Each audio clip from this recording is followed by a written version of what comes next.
The fluorescent lights of the Jurassic Park control room hummed, a sterile counterpoint to the primal drama unfolding just beyond its reinforced glass walls. John Hammond, ever the optimist, leaned back in his chair, a half-empty glass of scotch swirling in his hand. Beside him, Robert Muldoon, his game warden, sat with an almost unnerving stillness, his eyes constantly scanning the bank of monitors.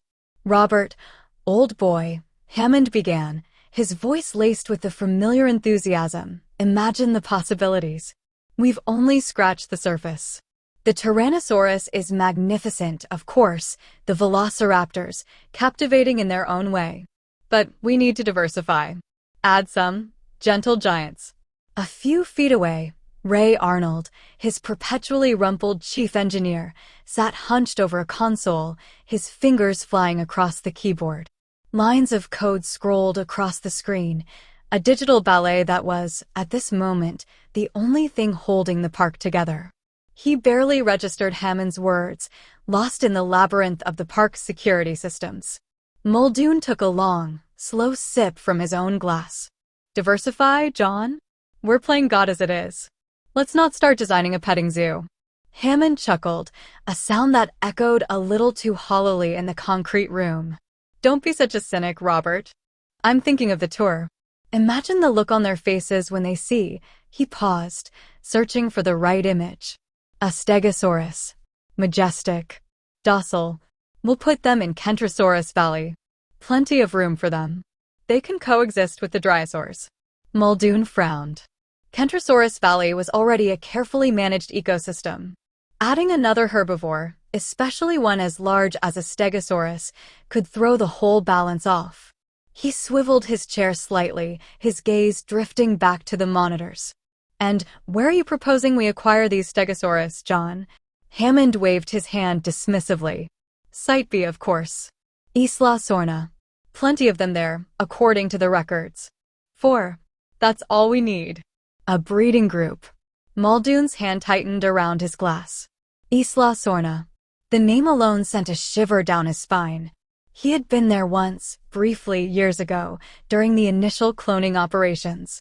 What he had seen there, the chaos, the unchecked growth, the sheer wildness of the place, it was a stark contrast to the controlled environment they were striving to create here.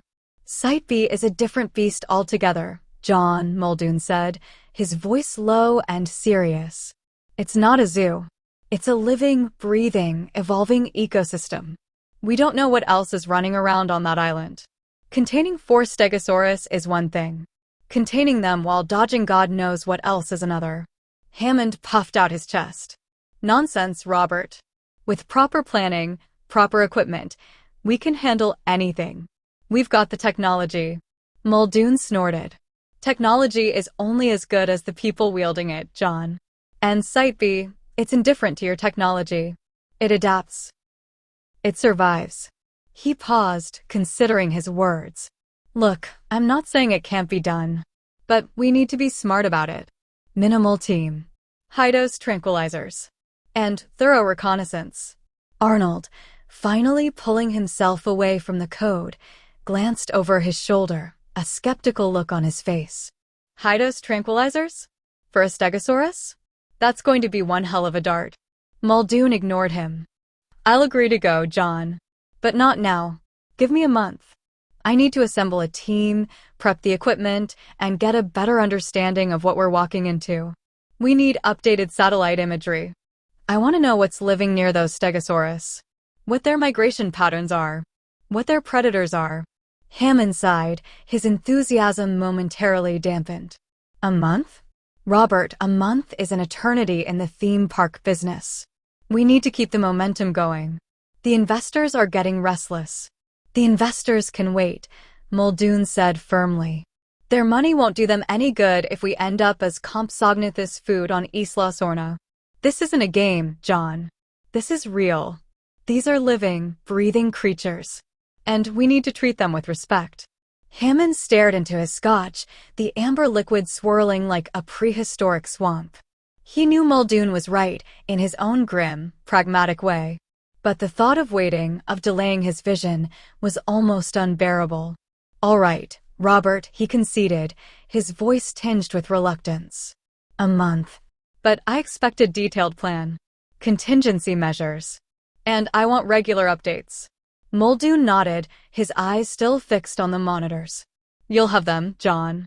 You'll have them. He took another sip of his drink, the taste suddenly bitter on his tongue. He had a bad feeling about this. A feeling that went beyond the usual risks of dealing with resurrected dinosaurs. A feeling that something was lurking on Isla Sorna, something more dangerous than they could possibly imagine. Arnold, oblivious to the undercurrent of tension in the room, turned back to his console, his fingers resuming their frantic dance across the keyboard.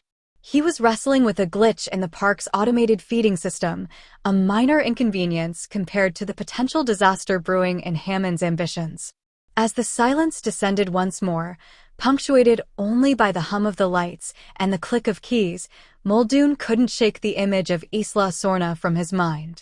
The dense jungle, the hidden dangers, the ghosts of a failed experiment. He knew that going back there was a gamble. But he also knew that if they were going to bring those Stegosaurus to Jurassic Park, they had to do it right. They had to be prepared. He just hoped it would be enough.